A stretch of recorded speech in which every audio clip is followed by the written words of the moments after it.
शांति diagnostic centre सभी तरह की मेडिकल जांचों के लिए उन्नाव का सबसे विश्वसनीय संस्थान। पता रोशन खेड़ा निकट CHC पूर्वा उन्नाव। हमारे यहाँ मेडिकल जांच की सुविधा 24 घंटे उपलब्ध है। कुछ भाव पुष्प। आप देख रहे हैं प्राइम टीवी, सच साहस सरोकार।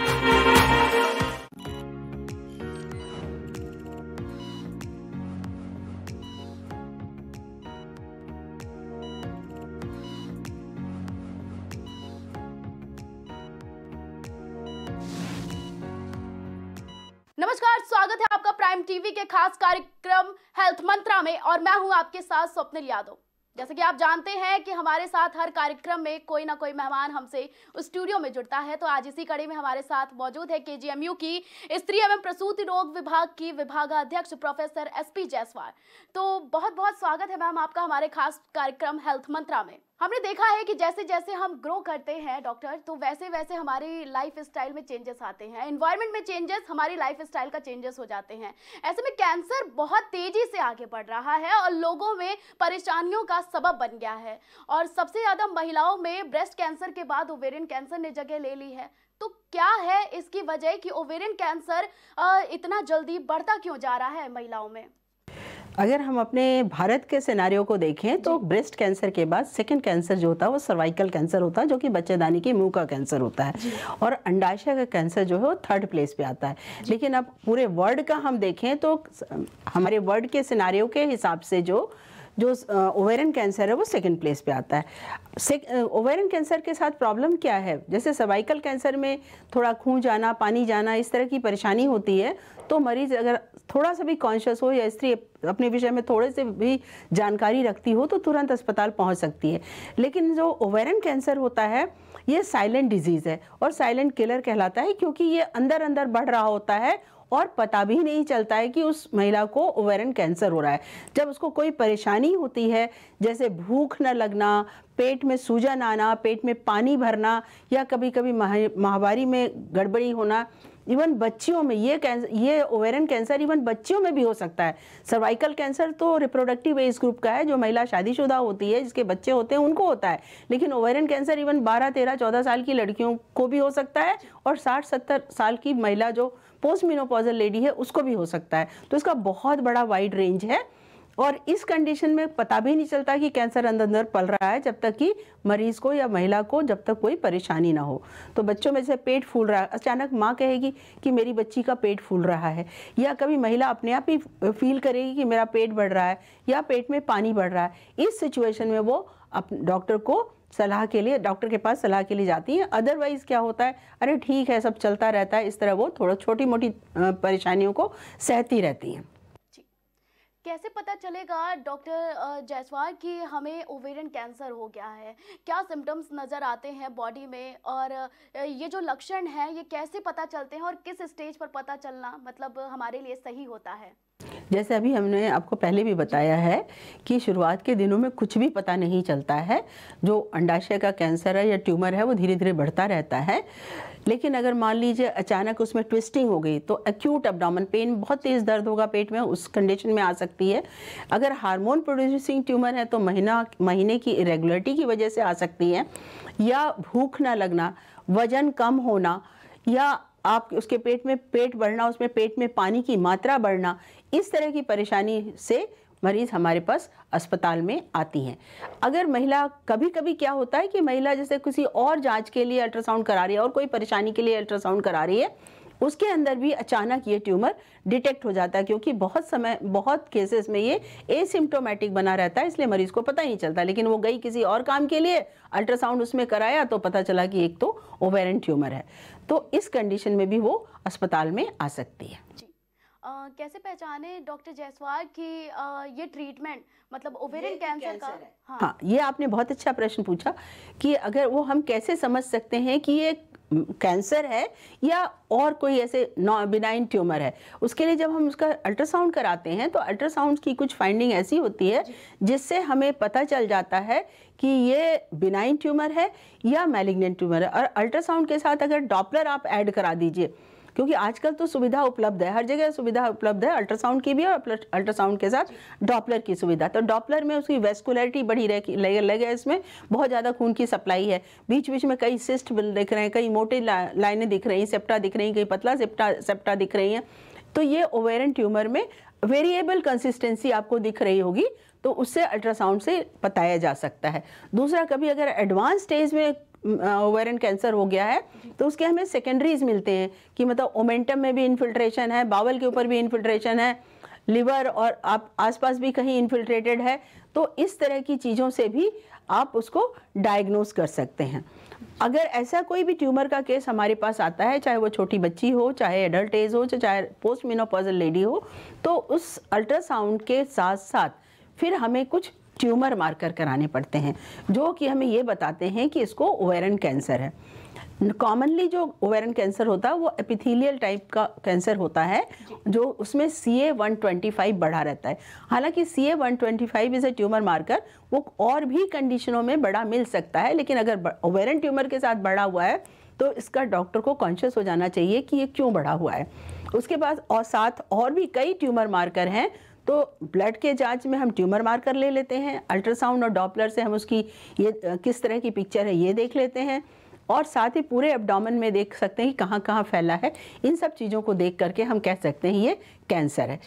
तो ये तो हमारी फाइंडिंग के द्वारा कैंसर हो गया। उसके बाद जब हम बायोप्सी कराते हैं या टिश्यू FNAC कराते हैं, उससे भी ये किस टाइप का कैंसर है ये भी कंफर्म हो जाता है। जी, जैसे कि ये तो बात हो गई कि हम कैसे पहचानेंगे, क्या कुछ लक्षण दिखाई देंगे। और डॉक्टर, कई बार हमारे पास ये सवाल आते हैं कि अगर ओवेरियन कैंसर हो गया है तो इसके ट्रीटमेंट के लिए क्या करना चाहिए। डॉक्टर की सलाह अगर नहीं पता चली है और स्टेज 4th स्टेज आ गई है, जैसा कि कैंसर में होता है कि 4th स्टेज के बाद लोगों का बचना मुश्किल हो जाता है, तो क्या ओवेरियन कैंसर का भी यही हाल है कि अगर 4th स्टेज आ गई है तो महिलाओं का बचना, जिनमें भी ये दिक्कत है ओवेरियन कैंसर की, उनका बचना नामुमकिन सा हो जाता है। तो उसके लिए क्या कुछ ट्रीटमेंट और डॉक्टर की सलाह कैसे लेनी चाहिए? देखिए, मैलिग्नेंट केसेस में जिसमें सच में जिसको कैंसर वर्ड यूज़ कर रही हैं आप, वैसे तो ओवेरियन ट्यूमर बहुत तरह के होते हैं। बिनाइन का मतलब वो कैंसर नहीं है, नॉन कैंसरस हैं। लेकिन अगर कैंसर आ जाते हैं तो डेफिनेटली प्रोग्नोसिस बहुत पुअर हो जाती है, स्पेशली अगर वो लेट स्टेज में डायग्नोस होता है। अगर अर्ली स्टेज में आता है तो सर्जरी कर करके हम उसका कंप्लीट सर्जरी कर ली तो बहुत अच्छी बात है। अगर कंप्लीट सर्जरी नहीं है, हमें लगता है कि अभी थोड़ा बहुत छूट गया है डिबल्किंग प्रॉपर, तो उस समय हम जितना ट्यूमर निकाल सकते हैं उतना ट्यूमर निकाल देते हैं। उसके बाद उसको कैंसर की दवा चढ़वाते हैं, उसको कैंसर की थेरेपी देनी होती है। तो उससे कैंसर की थेरेपी से बचे हुए जो इधर उधर के ट्यूमर मास होते हैं या सेल्स होते हैं उसको डिस्ट्रॉय करके, तो अर्ली स्टेज में जो अगर मरीज आ जाता है तो उसकी प्रोग्नोसिस बहुत अच्छी होती है। लेकिन अगर बहुत एडवांस स्टेज में आ जाती है जिसमें ऑपरेबल भी नहीं रहता, उस कंडीशन में जितना ट्यूमर मास निकाल सकते हैं उतना ट्यूमर मास निकाल दिया जाता है। फिर उसके बाद कैंसर की उसको थेरेपी देती है। कैंसर में बहुत तरह की वैरायटी की कैंसर के ड्रग्स दवाइयाँ आती हैं, और डिपेंडिंग किस तरह का वो कैंसर है, किस सेल से अराइज कर रहा है, उसी हिसाब से कीमोथेरेपी की दवाई भी सेलेक्ट करते हैं। तो कैंसर की दवा चढ़ाते हैं, और जब कैंसर की दवा चढ़ाने से बीमारी को या रोग को थोड़ा लिमिट कर लेते हैं तो हो सकता है सेकेंड दोबारा भी उसको सर्जरी करके बचे हुए मांस को निकाला जा सकता है। लेकिन यूजुअली अगर एडवांस स्टेज में कैंसर आता है, स्पेशली ओवेरियन, तो प्रोग्नोसिस डेफिनेटली बहुत पुअर होती है और लाइफ स्पैन भी बहुत कम हो जाती है। जी, जैसे कि हमने देखा डॉक्टर कि लगातार कैंसर जो है वो बढ़ता जा रहा है। अब ओवेरियन कैंसर वर्तमान समय में किन किन परेशानियों का सबब बना हुआ है महिलाओं के जीवन में? ओवेरियन कैंसर, जैसा मैंने आपको शुरू में बताया कि बहुत मुश्किल होती है शुरुआती दौर पे डायग्नोस करना, क्योंकि यूजुअली बहुत लेट आता है। लेकिन आजकल चूंकि अल्ट्रासाउंड की इतनी सुविधा हो गई, हर किसी चीज़ के लिए आदमी अल्ट्रासाउंड करा लेता है, चाहे वो पेट में बच्चा हो या थोड़ा महीने की गड़बड़ी हुई हो या गॉल ब्लैडर में कोई प्रॉब्लम हो रही हो, खाने पीने की, मतलब कोई भी किसी भी कंडीशन में अल्ट्रासाउंड करा लेता है। तो अगर अल्ट्रासाउंड करा लेता है और उसमें जरा भी इस तरह का शक आता है तो उसको अच्छे से आप किसी गायनेकोलॉजिस्ट को दिखवाइए, उसको रिव्यू करा लीजिए। बाकी जो है, अब आप बहुत सारे हाई रिस्क फैक्टर्स होते हैं, जैसे कि अगर मान लो उसकी माँ को ओवेरियन कैंसर हुआ हो, उसकी बहन को ओवेरियन कैंसर हुआ हो, उसके परिवार में ओवेरियन कैंसर रहा हो, और एक यहाँ पे कोलोनिक ओवेरियन कैंसर सिंड्रोम भी कहलाता है। उस condition hereditary ovarian cancer syndrome कहलाता है। उसमें जो होता है ओवेरियन ट्यूमर हो सकता है, थायराइड ट्यूमर हो सकता है, और साथ में इंटेस्टाइन की ट्यूमर हो सकता है, तो और बच्चेदानी के एंडोमेट्रियम की ट्यूमर हो सकता है। अगर ऐसे केसेस जिसमें हिस्ट्री ऐसी हो, उसमें हमें प्रॉपरली इवेल्युएट कर लेना चाहिए, और एज अर्ली एज जैसे उनकी फैमिली कंप्लीट हो गई तो उस कंडीशन में हो सकता है कि हमें बच्चेदानी भी निकालनी पड़ सकती है और ओवरी भी निकालनी पड़ती है। और यूजुअली जैसे मान लो किसी और कंडीशन के लिए बच्चेदानी निकालनी पड़ रही है, जैसे कि मान लीजिए बच्चेदानी का ट्यूमर है, उसके लिए बच्चेदानी निकालनी पड़ रही है, तो उसके साथ साथ में जो बच्चेदानी के साथ जो उसकी ट्यूब होती है, नली होती है, उसको भी निकाल लिया जाता है, जिससे कि अंडाशय के कैंसर को कम किया जा सके। जी, जैसे कि डॉक्टर जायसवाल, हमारे पास एक सवाल आ रहा है, लगातार मेल के माध्यम से लोग सवाल पूछ रहे हैं। उसमें सवाल आया है कि उन्हें ओवेरियन कैंसर डायग्नोस हुआ है और उसी दरमियान उनके ऊपर ये शक हुआ है, उन्हें शक हुआ है कि प्रेगनेंसी कंसीव होने के चांसेस हो सकते हैं। तो उनका सवाल है कि क्या ऐसे में ओवेरियन कैंसर हुआ है, प्रेगनेंसी कंसीव करना सही रहेगा कि नहीं? देखिए, ओवेरियन कैंसर हो चुका वो तो अलग बात है, लेकिन अगर अर्ली स्टेज में डायग्नोज हुआ है जिसमें जरा भी शक है, उस कंडीशन में, और कुछ ऐसी ओवेरियन कैंसर होते हैं कि एक अंडाशय में होते हैं पर दूसरा अंडाशय बचा लिया जा सकता है, स्पेशली जैसे यंग गर्ल वाले होते हैं, जैसे 12, 13, 14, 15 साल, 18, 20 साल वाले जो बच्चे होते हैं, अगर उनको ओवेरियन कैंसर हो रहा है तो यूजली ऐसा कैंसर होता है कि एक ही ओवरी में रहती है, उस कंडीशन में दूसरी ओवरी को बचाई जा सकती है और दूसरी ओवरी से उसकी प्रेगनेंसी हो सकती है। अदरवाइज अगर मान लीजिए हमको कीमोथेरेपी देनी है तो आजकल बहुत एडवांस टेक्निक आ चुकी है, उस कंडीशन में वो ओवेरियन टिश्यू को प्रिजर्व कर लेते हैं, उसको फ्रीज करके रख लेते हैं, जो बाद में सरोगेसी के पर्पज से, या कहा जाए कि वो ART के द्वारा, आर्टिफिशियल रिप्रोडक्टिव सिस्टम के द्वारा उससे बच्चा पैदा किया जा सकता है। लेकिन अगर मान लीजिए दोनों ओवरी खराब हो चुकी है, दोनों में कैंसर आ गया, ऐसी कंडीशन में तो फिर बहुत मुश्किल होता है। डॉक्टर, एक सवाल हमारे पास और आ रहा है, उसमें सुनीता का कहना है कि ओवेरियन कैंसर अभी उन्हें पता चला है कुछ दिन पहले, और उनका ये कहना है कि उन्हें कई दिनों तक लगातार मेंस्ट्रुअल के बाद ब्लीडिंग हुआ करती थी। मेंस्ट्रुअल बंद हो जाने के बाद भी उन्हें ऐसा लगता था कि अभी पीरियड्स चल ही रहे हैं और लगातार ब्लीडिंग होती रहती। तो क्या ऐसा उनका पूछना है कि क्या ऐसा होता है कैंसर के दरमियान, ओवेरियन कैंसर के दरमियान, कि लगातार ब्लीडिंग होती रहती है? ओवेरियन कैंसर में कुछ कैंसर जो होते हैं हार्मोन प्रोड्यूसिंग कैंसर होते हैं। जो हार्मोन प्रोड्यूसिंग कैंसर होते हैं, क्योंकि वो हार्मोन रिलीज करते हैं बॉडी में, तो उसकी वजह से मेंस्ट्रुअल इरेगुलरिटी हो सकती है। तो अगर ऐसी कंडीशन है तो उसका ट्रीटमेंट भी है, उसको आप ट्यूमर निकाल दीजिए, बाकी उसकी साइकिल रेगुलेट हो जाएगी। और अगर दूसरी तरफ का अंडाशय बिल्कुल ठीक है तो उसके साथ वो नॉर्मल लाइफ जी सकती है। तो हमने जाना कि अगर आपको ओवेरियन कैंसर के दरमियान ब्लीडिंग होती है तो उसका जवाब हमने डॉक्टर से जाना, लेकिन अब इसी कड़ी में आगे जानेंगे कि अगर ओवेरियन कैंसर हो जाता है तो डॉक्टर कैसे इससे बचाव किया जा सकता है, कैसे इसे कम किया जा सकता है? ओवेरियन कैंसर से बचाने के लिए कई आपकी तरीके हैं जिससे इसको कैंसर को कम किया जा सकता है, जैसे खान पान, स्पेशली जो रफेस्ट डाइट होती है, खान पान में अपने हरी साग सब्जी, रफ डाइट लीजिए, कॉन्स्टिपेशन ना हो, पेट साफ रहे, एक ये होता है। दूसरा, उसमें आपके विटामिन, एंटीऑक्सीडेंट, इस तरह बी कॉम्प्लेक्स ये एडेड रहें। दूसरा यह है गर्भ निरोधक गोलियाँ। ये देखा गया है कि अगर आप गर्भ निरोधक गोलियों का सेवन लगातार 5 साल तक करते रहें तो आप 50% कंडीशन में आप कैंसर को कम कर सकते हैं। कैसे होता है? क्योंकि जब गर्भ निरोधक गोलियां खाई जाती हैं तो उसमें अंडे नहीं बनते हैं, क्योंकि कैंसर बनने का, ओवेरियन कैंसर बनने का एक वो भी है कि बार बार जब अंडे बनते हैं तो उसकी सरफेस पे इंजरी होती है, अंडाशय का सरफेस बार बार इंजरी होती है और बार बार हीलिंग होती है, उसमें कैंसर बनने का डर रहता है। लेकिन अगर जो महिला गर्भ निरोधक गोलियां लगातार खाती रहेगी 4-5 साल तक तो उसके अंडे नहीं बनेंगे, तो जो सरफेस होगा ओवेरियन की आउटर लेयर वो उतनी डैमेज नहीं होगी और उससे ओवेरियन कैंसर को बचाव किया जा सकता। तो ये तो दूसरा तरीका हो गया।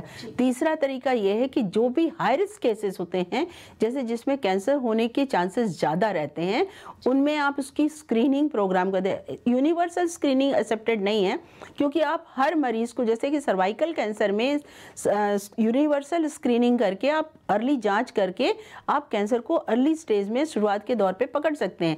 लेकिन ओवेरियन कैंसर में ऐसा कोई स्क्रीनिंग प्रोग्राम है नहीं और इसका बहुत अच्छा आउटकम नहीं मिलता। इवन अगर आप ट्यूमर मार्कर भी अगर करवाएं या अल्ट्रासाउंड भी करवाएं तो भी आप पूरी इतनी बड़ी पॉपुलेशन में आप नहीं करवा सकते।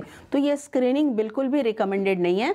लेकिन अगर जो हाई रिस्क केसेस हैं, जैसे मैंने अभी भी आपको पहले बताया था कि जैसे माँ की बहन में या अपने क्लोज रिलेटिव में ओवेरियन कैंसर का या थायराइड कैंसर का या बच्चेदानी का कैंसर है या आंतों का कैंसर है, ऐसे केसेस जो होते हैं हाई रिस्क केसेस कहलाते हैं। BRCA1 BRCA2 पॉजिटिव केसेस कहलाते हैं। इसमें ब्रेस्ट कैंसर भी इंक्लूडेड है। इन कंडीशंस में अगर हाई रिस्क ऐसी कोई भी हिस्ट्री मिल रही है आपको, तो उस कंडीशन में आप प्रॉपर स्क्रीनिंग जरूर कराइए, जिससे कि अर्ली स्टेज में ही इसका पता चल जाए। दूसरा ये है कि जैसे ही उसकी फैमिली कंप्लीट हो रही है, अगर ऐसे केसेस में जैसे ही फैमिली कंप्लीट होती है, तो वो पैन हिस्टेक्टमी, उसकी हिस्टेक्टमी बच्चेदानी निकाल कर साथ ही अंडाशय भी निकाल दिया जाए। 35-40 ईयर्स की एज में जैसे उसने कंप्लीट कर ली हिस्ट्री, उसको आप उसके ऑपरेशन के द्वारा ये निकाल करके इंसिडेंस को कम किया जा सकता है। जी, तो हमने जाना कि आप कैसे बचाव कर सकते हैं, ओवेरियन कैंसर को कैसे कम कर सकते हैं। लेकिन अब इसी कड़ी में डॉक्टर हम जानना चाहेंगे कि लगातार महिलाएं अपने घर को संभालने में, अपने परिवार को प्रायोरिटी देने के चक्कर में कभी खुद की हेल्थ पर ध्यान ही नहीं देती हैं और कई बीमारियों का शिकार हो जाती हैं। ऐसे में ओवेरियन कैंसर एक बड़ी परेशानी बन चुकी है महिलाओं के लिए। तो उनके खान पान में लेकर हमेशा ढिलाव रहता है, खान पान सही से नहीं रहता है, लाइफ स्टाइल भी काफ़ी चेंज हो जाती है। तो ऐसे में क्या करना चाहिए कि प्रॉपर लाइफ स्टाइल रहे और खान पान जो है डाइट प्रॉपर रहे। तो उस डाइट में क्या क्या शामिल उन्हें करना चाहिए जिससे इस तरह की बीमारियों से महिलाएं बच सके, क्योंकि जो सबको प्रायोरिटी देती हैं उनको भी तो प्रायोरिटी देनी चाहिए। खान पान को तो हर महिला को अपने खान पान का ध्यान रखना चाहिए। ज़रूरी नहीं है कि खाली ओवेरियन कैंसर से संबंधित हो, क्योंकि और हमारे यहाँ ओवेरियन कैंसर से ज़्यादा और चीज़ें हैं जो हमारी महिलाओं के लिए हानिकारक होती हैं।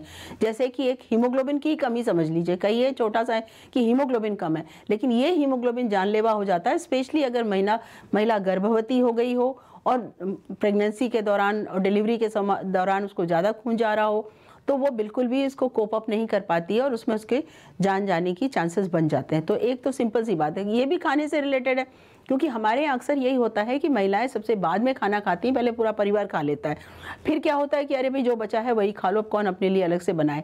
ये नॉर्मल टेंडेंसी होती है, लेकिन ऐसा नहीं है। महिलाओं को खुद अपना ध्यान रखना चाहिए, अपने लिए भी उसी तरह खाने में हरी साग सब्जी, दालें और मल्टीविटामिन की, अगर मान लीजिए ग्रीन वेजिटेबल फ्रूट्स वगैरह आप पर डे नहीं ले सकते हैं, तो कम से कम आयरन और मल्टीविटामिन और कैल्शियम की गोली जरूर ले लें। और बात रही जो आप रिलेटेड ओवेरियन कैंसर से है, ओवेरियन कैंसर जो होता है के लिए एंटीऑक्सीडेंट्स की आवश्यकता पड़ती है, जो कि हमें बहुत सारे फलों में मिल जाती है, ग्रीन वेजिटेबल में मिल जाती है, इवन टैबलेट्स भी मार्केट में आती है जो लिया जा सकता है। तो ये तो बात रही कि अगर महिलाओं को खान पान यानी कि अपनी जीवन शैली, अपने लाइफ स्टाइल पर अगर वो फोकस कर लें तो कई बीमारियों से बचा जा सकता है। तो आज हमने जाना अभी तक कि ओवेरियन कैंसर क्या है, लेकिन महिलाओं में और तरह के कैंसर भी होते हैं। तो उन कैंसर से कैसे बचा जा सकता है? जैसे कि हाल फिलहाल ब्रेस्ट कैंसर ने महिलाओं को जकड़ रखा है, बुरी तरह से परेशानियों का सबब बनता जा रहा है महिलाओं के लिए। तो ओवेरियन कैंसर के पहले ब्रेस्ट कैंसर सबसे ज़्यादा प्रचलित है, तो इससे कैसे पहचाने और कैसे बचे, थोड़ा जानना चाहेंगे। ब्रेस्ट कैंसर के लिए सबसे अच्छी तरीका है सेल्फ एग्जामिनेशन। अगर हम हर महिला इवन बच्ची को भी बताएं कि उसको सेल्फ एग्जामिनेशन ऑफ ब्रेस्ट कैसे किया जा सकता है, तो अगर जैसे नहाने के समय वो शीशे के सामने खड़ी हैं और शीशे में के सामने खड़े होकर के अपने ब्रेस्ट को देखें कि इनका निपल दोनों एक लेवल पे हैं, कोई अबनॉर्मल स्वेलिंग तो नहीं है, कहीं से दबाने पे कहीं खून पानी तो नहीं निकल रहा है। और जब उसको पैल्पेट करने के लिए हमेशा ये चीज़ यूज़ करना चाहिए और ऐसे करना चाहिए कि आप उसको इस तरह पैल्पेट करें कि अगर कोई गांठ है तो वो फील हो जाए। तो अगर गांठ फील हो रही है तो उस सिचुएशन में ज़रूर आप गायनेकोलॉजिस्ट को दिखाएं। और स्पेशली अगर रिप्रोडक्टिव एज ग्रुप की या टूवर्ड्स मतलब महीना बंद होने वाली की स्टेज पे पहुंच रही हैं, उस कंडीशन में तो आप हमेशा ये सोचिए कि गांठ हो सकता है कि कैंसर से संबंधित हो, तो इस गांठ को ज़रूर आप दिखाएं, मेमोग्राफी कराएं और अगर ज़रूरत पड़ती है तो फाइन नीडल एस्पिरेशन वहाँ से छोटा सा टुकड़ा बायोप्सी लेकर के भेजा जा सकता है देखने के लिए कि ये कैंसर तो नहीं है। तो अगर ऐसे ये हर महिला अपना खुद कर सकती है कि शीशे के सामने नहाते समय अपने आप को एग्जामिन कर ले और देख ले कि उसमें कोई भी एबनॉर्मल गांठ या एबनॉर्मल डिस्चार्ज, खून पानी निपल से तो नहीं जा रहा है। जो महिलाएं बच्चे को दूध पिला रही हैं और ठीक से दूध नहीं पिलाती हैं तो दूध की भी गांठ बन जाती है, उसको भी नेग्लेक्ट नहीं करना होता है, उसको भी दिखाना होता है। तो इस तरह आप ब्रेस्ट कैंसर से सिर्फ एग्जामिनेशन से आप अपने आप को कैंसर होने से बचा सकते हैं या इन बिगनिंग स्टेज में ही पकड़ सकते हैं। दूसरा एक कॉमन कैंसर होता है जो उसके बाद जो आता है वो सर्वाइकल कैंसर होता है, बच्चेदानी के मुंह का कैंसर होता है। बच्चेदानी के मुंह के कैंसर उसी में होता है जो रिप्रोडक्टिव एज ग्रुप की है, या मतलब जो महिला बच्चे वाली हो, शादीशुदा हो और जिसका सेक्सुअल कंटैक्ट बन रहा हो, उन्हीं में होती है। जो शादीशुदा नहीं होते हैं या जिनके सेक्सुअल कंटैक्ट नहीं है उसमें नहीं बनती हैं। बेसिकली ये एचपीवी इन्फेक्शंस होता है। आजकल हमारी सरकार एचपीवी वैक्सीनेशन पे बहुत ध्यान दे रही है और ये बता रही है कि मतलब हो सकता है थोड़े दिनों में हमारे वैक्सीनेशन प्रोग्राम में आ जाए कि 9 से 12 साल की बच्चियों को वैक्सीन, एचपीवी वैक्सीन फ्री में लगना शुरू करें। मार्केट में वैक्सीन मिल रही है, आ गई है मार्केट में। जो हमसे पूछने आता है या जो इसके बारे में जानकारी चाहता है उसको हम लोग जानकारी भी देते हैं और उनकी बच्चियों को लगवाते भी हैं। तो अगर हम यूनिवर्सल वैक्सीनेशन सारी बच्चियों को लगवा दें तो शायद हम कैंसर को बिल्कुल भी ख़त्म कर सकते हैं। और हमारी पॉलिसी है कि बाय 2030 तक हम बिल्कुल ही कैंसर ख़त्म कर दें। लेकिन फिर भी अभी इस वक्त है, स्क्रीनिंग के द्वारा, जांच के द्वारा कम से कम हम उसको अर्ली स्टेज में पकड़ सकते हैं और अर्ली स्टेज में दवाइयाँ इलाज करके हम महिला को की मॉर्बिडिटी या मोर्टेलिटी मतलब गंभीर अवस्था में जाने से पहले ही बचा सकते हैं। तो ये हमारे एक तो वैक्सीनेशन, दूसरा जो स्क्रीनिंग प्रोग्राम और तीसरा early detection and early treatment द्वारा हम महिलाओं के स्वास्थ्य का ध्यान रख सकते हैं। सर्वाइकल कैंसर में सबसे अच्छा सर्वाइकल कैंसर के साथ ये है कि वो बाहर है और इवन आप एग्जामिनेशन में आंखों से भी देख सकते हैं, कॉल्पोस्कोप से भी देख सकते हैं। तो जरा भी महिला को कोई महीने में माहवारी में गड़बड़ी हो रही है, आदमी से मिलने के बाद खून पानी जा रहा हो, तो तुरंत आ करके डॉक्टर को दिखाएं। जी डॉक्टर, हम जानना चाहेंगे कि क्या सर्वाइकल कैंसर में लगातार अगर पीरियड्स में इरेगुलरिटीज़ होती है तो क्या इरेगुलरिटीज़ का मुख्य कारण आगे जाकर सर्वाइकल कैंसर होता है? क्या वजह है कि सर्वाइकल कैंसर, किस वजह से सर्वाइकल कैंसर होता है? देखिए, अभी तो मैं सिर्फ आप महीने की इरेगुलरिटी को रखिए, तो महीने की इरेगुलरिटी के लिए केवल सर्वाइकल कैंसर जिम्मेदार नहीं होता है। महीना हमारा बच्चेदानी की जो अंदर की झिल्ली होती है उसको शट ऑफ करने से हर महीने में जो झिल्ली निकलती है वही महीने के रूप में प्रेजेंट करती है। तो ये तो नॉर्मल फिजियोलॉजी है, नॉर्मल होता है। अगर प्रेगनेंसी हो जाती है तो महीना रुक जाता है क्योंकि फिर वो आगे वो एंडोमेट्रियम जो है शट ऑफ नहीं होती है। लेकिन अगर मान लीजिए महीना इरेगुलर हो रहा है, किस तरह का इरेगुलर हो रहा है? जल्दी जल्दी महीना आ रहा है, देर देर से आ रहा है, बीच बीच में खून दिख रहा है या बहुत ज़्यादा खून जा रहा है, ऐसी सिचुएशन में आपने एग्जामिन किया, सर्विक्स दिख गई, आपने गायनेकोलॉजिस्ट ने नीचे देखा, अगर सर्विक्स पे कोई चीज़ नहीं है, बिल्कुल सर्विक्स ठीक ठाक है, तो इसका मतलब कॉज या तो बच्चेदानी के अंदर है, तो एंडोमेट्रियल से पैथोलॉजी भी हो सकती है, बच्चेदानी का ट्यूमर भी हो सकता है। अगर आपने अल्ट्रासाउंड कराया उसमें बच्चेदानी का ट्यूमर भी नहीं है, फिर भी उसको इरेगुलर मेंसेस हो रहा है, तो हो सकता है कि उसके अंदर हार्मोनल डिस्टर्बेंस हो। तो इस तरह आपके प्रश्न का जवाब ये है कि महीना इरेगुलर होना खाली कैंसर ही नहीं है, उस हो सकता है कि बहुत सारे hormone disbalance like thyroid dysfunction हो सकता है, प्रोलैक्टिन डिसफंक्शन हो सकता है, कभी कभी ब्लीडिंग डिसऑर्डर भी होती है जो पता नहीं चलती है और ब्लीडिंग डिसऑर्डर की वजह से भी महीने में गड़बड़ी हो सकती है। उसके साथ फाइब्रॉयड हो सकता है, एडिनोमायोसिस हो सकता है, एंडोमेट्रियोसिस। ये कैंसर नहीं है लेकिन फिर भी महीने में गड़बड़ी कर सकते हैं।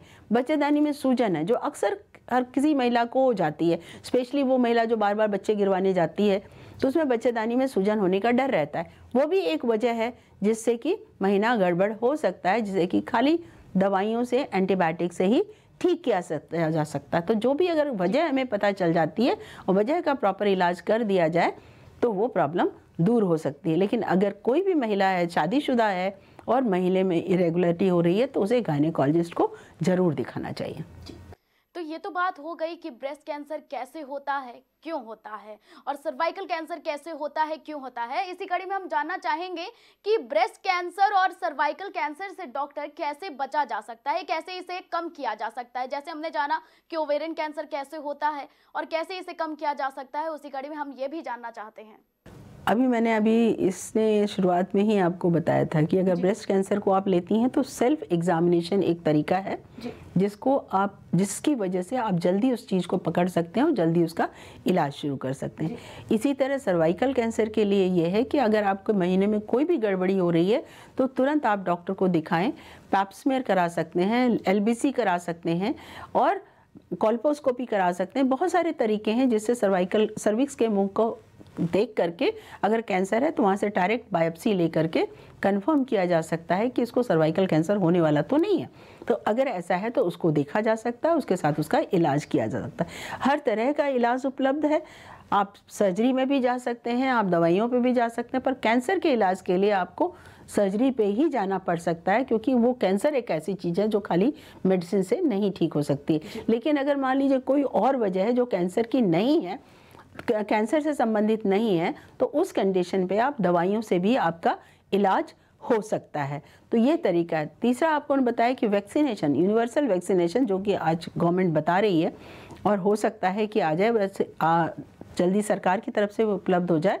तो अगर हम सर्वाइकल कैंसर से बचाना चाहते हैं तो यूनिवर्सल हम वैक्सीनेशन कर दें 9 से 12 साल की लड़कियों के लिए। 9 से 12 साल की लड़कियों के लिए 2 इंजेक्शन लगता है, 0 आर पे 0 और 6 मंथ्स पे। लेकिन अगर 15 साल से लड़की 12 साल से ऊपर हो रही है, 15 साल की है, तो 3 इंजेक्शन लगाना पड़ता है, 0, 2 एंड 6।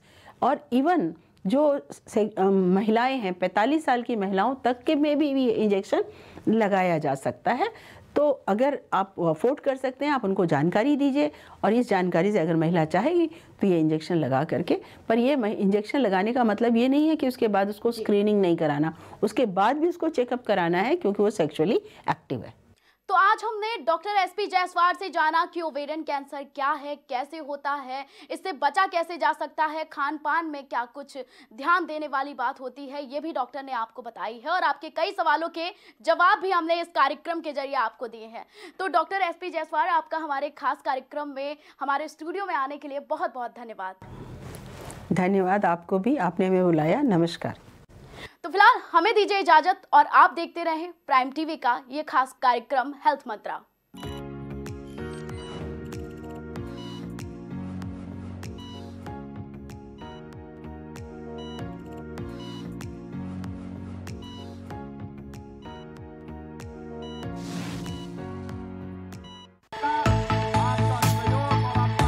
कुछ भाव पुष्प। आप देख रहे हैं प्राइम टीवी, सच साहस सरोकार। शांति डायग्नोस्टिक सेंटर सभी तरह की मेडिकल जांचों के लिए उन्नाव का सबसे विश्वसनीय संस्थान। पता रोशन खेड़ा निकट CHC पूर्वा उन्नाव। हमारे यहाँ मेडिकल जांच की सुविधा 24 घंटे उपलब्ध है। अगर आप करना चाहते हैं अपने बिजनेस को प्रमोट, तो इसके लिए आपको चाहिए होगा एक सपोर्ट। बेहतर स्क्रिप्ट, शानदार ग्राफिक्स, बेहतर विजुअल, दिखाएंगे कमाल, जानकारी पहुंचेगी जन जन तक, आपका काम करेगा धमाल। इन सभी चीजों के लिए अब ना हो परेशान। Brand promotion, motion designing and video editing, 2D और 3D animation, television telecasting, social media works, script writing जैसे कामों के लिए आज ही कांटेक्ट करें 9267925186 पर।